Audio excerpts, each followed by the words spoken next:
Mystery में डूबा एक ब्रिज, मिथ और रियलिटी के बीच एक संबंध, एक स्ट्रक्चर जिसने सदियों से हिस्टोरियंस, साइंटिस्ट और डिवोटीज को अट्रैक्ट किया है। ये राम सेतु की कहानी है, जिसे एडम ब्रिज के नाम से भी जाना जाता है। राम सेतु की कथा प्राचीन भारतीय एपिक रामायण में गहराई से वेस्टेड है। कथा के अनुसार भगवान राम और उनकी वानरों की सेना ने उनकी पत्नी सीता को डीमन किंग रावण से बचाने के लिए रामेश्वरम से लंका तक का एक पुल बनाया था। भगवान शिव के आशीर्वाद से पुल का कंस्ट्रक्शन तैरते हुए पत्थरों का यूसेज करके किया गया था, जिन पर राम का नाम अंकित था, जिससे उनकी सेना समुद्र पार कर सके।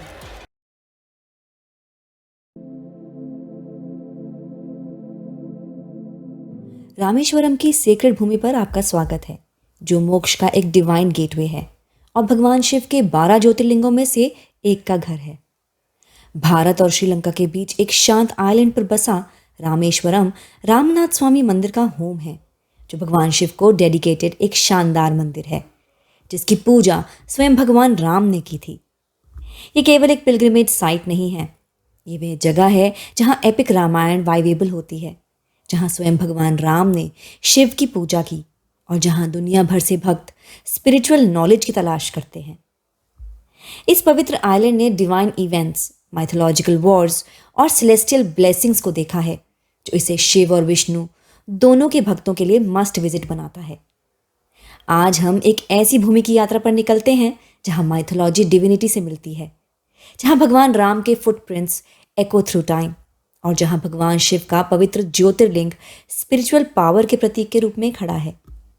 रामेश्वरम ज्योतिर्लिंग में आपका स्वागत है, जो अपार श्रद्धा की साइट है, जहां पास्ट, प्रेजेंट और फ्यूचर डिवोशन के इटर्नल मोमेंट में कन्वर्ज होते प्रतीत होते हैं।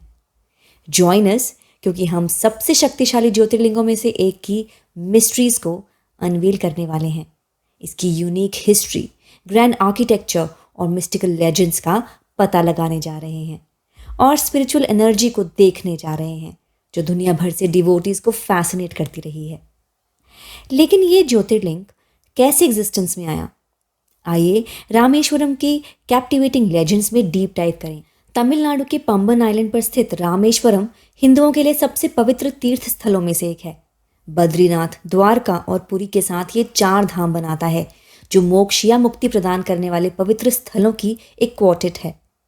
लेकिन इस भूमि को इतना खास क्या बनाता है? ऐसा क्यों है कि भगवान राम, जो विष्णु के अवतार थे, ने भी रामेश्वरम में भगवान शिव के सामने सिर झुकाया था? To understand, we must travel back in time, देवताओं, राक्षसों और डिवाइन बैटल्स के एरा में, the era of the Ramayana. बहुत समय पहले लंका के शक्तिशाली डीमन किंग रावण ने भगवान राम की पत्नी माता सीता का अपहरण कर लिया था। उन्हें बचाने के लिए डिटरमाइंड राम अपने भाई लक्ष्मण, वानर सेना और अपने ट्रस्टेड डिवोटी हनुमान के साथ लंका से सेपरेट होने वाले विशाल महासागर के कोस्ट पर पहुंचे। लेकिन इस वास्ट एक्सपांस को पार करना कोई आसान काम नहीं था। लंका पहुंचने से पहले राम ने जीत सुनिश्चित करने के लिए डिवाइन ब्लेसिंग्स लेने की इच्छा जताई। उन्होंने Adi Yogi, the supreme destroyer and transformer, भगवान शिव की पूजा करने का फैसला किया। ट्रेडिशंस के अनुसार पूजा के लिए शिवलिंग की रिक्वायरमेंट थी। भगवान राम ने हनुमान को एक शिवलिंग लाने के लिए कैलाश पर्वत भेजा। लेकिन जैसे ही पूजा का शुभ समय आया, रेत से शिवलिंग बनाया गया, जिसे बाद में रामलिंगम के नाम से जाना गया। जब हनुमान जी विश्वलिंगम के साथ पहुंचे तो वे डिसअपॉइंटेड हो गए कि रिचुअल तो पहले से ही शुरू हो चुका है। हनुमान की भक्ति का ऑनर करने के लिए भगवान राम ने आदेश दिया कि रामलिंगम की पूजा करने से पहले भक्तों को विश्वलिंगम के प्रति श्रद्धांजलि अर्पित करनी होगी, एक ट्रेडिशन जो आज भी जारी है। यहीं पर राम ने भगवान शिव की पूजा की थी और रेत से एक शिवलिंग बनाया था। उन्होंने ग्रेट वॉर से पहले सुप्रीम डिस्ट्रॉयर का आशीर्वाद पाने के लिए कठोर रिचुअल्स किए थे। राम की भक्ति से प्रसन्न होकर भगवान शिव देवी पार्वती के साथ प्रकट हुए और उन्हें आशीर्वाद दिया, रावण पर उनकी जीत का अश्योरेंस दिया और यहाँ एक ज्योतिर्लिंग के रूप में निवास करने के लिए सहमत हुए, जिसे अब रामेश्वरम ज्योतिर्लिंग के रूप में जाना जाता है।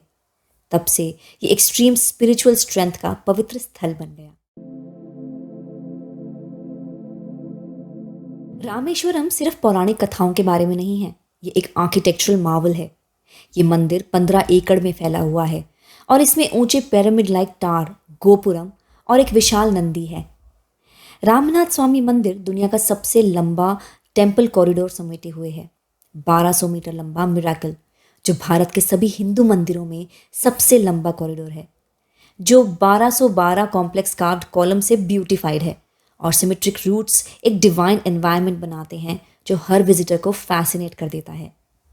एक्यूरेट सिमेट्री और जिस तरह से लाइट इन कॉरिडोर्स के थ्रू डांस करती है, वो एक डिवाइन स्पेक्टेकल बनाता है जो टूरिस्ट्स को मेस्मराइज कर देता है।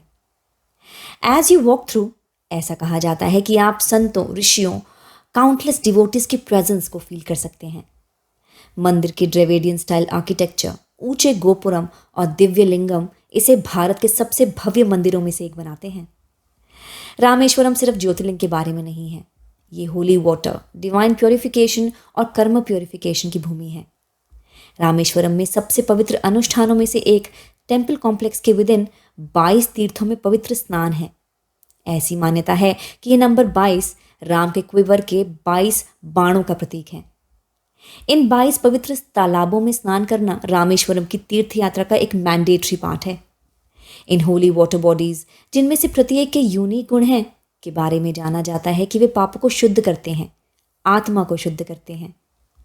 साइंटिफिक स्टडीज से पता चला है कि इन वाटर में कोई बैक्टीरियल कंटामिनेशन नहीं है, बावजूद इसके कि हजारों भक्त रोज स्नान करते हैं।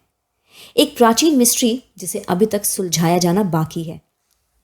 रामेश्वरम की तीर्थ यात्रा इन पवित्र तीर्थों में डुबकी लगाए बिना अधूरी है। रिचुअल बाथ मणि दर्शनम से शुरू होता है, जो हर सुबह 4 बजे आयोजित किया जाता है। मणि या रत्न क्रिस्टल से बना स्फटिक लिंगम है। मणि दर्शनम के बाद व्यक्ति पहले और सबसे महत्वपूर्ण तीर्थ में स्नान करता है, जिसे अग्नि तीर्थम कहा जाता है, जो बे ऑफ बंगाल के एक समुद्र तट पर स्थित है। अग्नि तीर्थम का लेजेंड रावण पर अपनी जीत के बाद सीता के साथ राम की वापसी यात्रा से रिलेटेड है। रावण, जो एक ब्राह्मण और शिव का एक एंथुजियास्टिक डिवोटी था, की हत्या से ब्रह्म हत्या का पाप हुआ था। यहाँ व्यक्ति को पिछले पापों से मुक्ति मिलती है। ये भी माना जाता है कि वह स्थान है जहाँ सीता ने अग्नि परीक्षा दी थी। माना जाता है कि इस जल में डुबकी लगाने से आत्मा शुद्ध होती है, पिछले पाप धुल जाते हैं और स्पिरिचुअल नॉलेज प्राप्त होती है। मिस्ट्री में डूबा एक ब्रिज, मिथ और रियलिटी के बीच एक संबंध, एक स्ट्रक्चर जिसने सदियों से हिस्टोरियंस, साइंटिस्ट और डिवोटीज को अट्रैक्ट किया है। ये राम सेतु की कहानी है, जिसे एडम ब्रिज के नाम से भी जाना जाता है। राम सेतु की कथा प्राचीन भारतीय एपिक रामायण में गहराई से वेस्टेड है। कथा के अनुसार भगवान राम और उनकी वानरों की सेना ने उनकी पत्नी सीता को डीमन किंग रावण से बचाने के लिए रामेश्वरम से लंका तक का एक पुल बनाया था। भगवान शिव के आशीर्वाद से पुल का कंस्ट्रक्शन तैरते हुए पत्थरों का यूसेज करके किया गया था, जिन पर राम का नाम अंकित था, जिससे उनकी सेना समुद्र पार कर सकी। आज भी साइंटिस्ट और हिस्टोरियंस इन कोरल जैसे स्ट्रक्चर्स की जेनेसिस पर डिबेट करते हैं। सदियों से कई लोग इस बात पर बहस करते रहे हैं कि ये राम सेतु एक मैनमेड स्ट्रक्चर है या एक नेचुरल स्ट्रक्चर। हाल ही में सैटेलाइट इमेजेस और जियोलॉजिकल स्टडीज से भारत और श्रीलंका को जोड़ने वाले लाइमस्टोन के सीरीज ऑफ शोल्स का पता चला है। कुछ साइंटिस्ट का सजेशन है कि ये शोल्स कभी एक लैंड ब्रिज का कंस्ट्रक्शन कर सकते थे, जो समय के साथ बढ़ते समुद्र के स्तर और टेक्टोनिक गतिविधि के कारण डूब गए। क्या ये भगवान राम के पौराणिक पुल के रिमेन्स हो सकते हैं? The mystery continues. रामेश्वरम से कुछ ही किलोमीटर्स की दूरी पर है धनुषकोडी, जो एक डिवाइन हिस्ट्री वाला गोस्ट टाउन है। धनुषकोडी, जो कभी एक संपन्न शहर था, वे जगह है जहां लेजेंड्स के अनुसार रावण के राइचियस भाई विभीषण ने भगवान राम के पास शरण ली थी और जहां राम ने उन्हें लंका के राजा के रूप में अभिषेक किया था। ऐसा भी माना जाता है कि विभीषण की रिक्वेस्ट पर राम ने अपने धनुष के एंड का यूज करके लंका तक अपनी सेना द्वारा बनाए गए पुल को तोड़ दिया था, जिसे फेमस राम सेतु कहा जाता है। 1964 में एक विनाशकारी साइक्लोन ने पूरे शहर को मिटा दिया और केवल एक लिविंग टेम्पल कोथंडराम स्वामी मंदिर ही बच गया। ये विनाश के बीच आस्था के प्रतीक के रूप में आज भी खड़ा है। आज इस शहर का जो कुछ बचा है वो एक मिस्टीरियस, फ्राइटनिंग और ब्यूटीफुल लैंडस्केप है, जो हिस्ट्री और स्पिरिचुअलिटी के सीकर्स को समान रूप से आकर्षित करता है। रामेश्वरम में पूरे साल दिव्य उत्सव मनाए जाते हैं। रामेश्वरम महाशिवरात्रि के दौरान जीवंत हो उठता है, जो हजारों भक्तों को आकर्षित करता है, जो इलैबोरेट रिचुअल्स, अभिषेक और भजन देखने आते हैं। महाशिवरात्रि कंटिन्यूस प्रेयर्स और ओम नमः शिवाय के जाप की रात है, जो पूरे मंदिर में गूंजती है। रामनवमी और कार्तिक पूर्णिमा भी भव्यता के साथ मनाई जाती है, जिसमें हजारों श्रद्धालु शामिल होते हैं। रामेश्वरम सिर्फ एक पिलग्रिमेज साइट नहीं है, ये सिर्फ एक मंदिर से कहीं बढ़कर है। ये एक पवित्र भूमि है जहाँ पौराणिक कथाएं, इतिहास और स्पिरिचुअलिटी एक साथ मिलती हैं।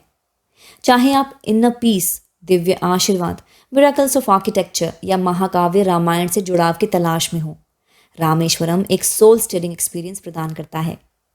क्या आप इस डिवाइन जर्नी पर निकलने के लिए तैयार हैं? अगर आप रामेश्वरम गए हैं तो अपने स्पिरिचुअल एक्सपीरियंसेस कमेंट में शेयर करें, और अगर आप नहीं गए हैं तो हमें बताएं कि आप इस पवित्र ज्योतिर्लिंग के दर्शन करने की प्लान कब बना रहे हैं। Don't forget to like, share and subscribe for more mythological and spiritual explorations. भगवान शिव आपको खुशी, शांति और समृद्धि प्रदान करें। हर हर महादेव।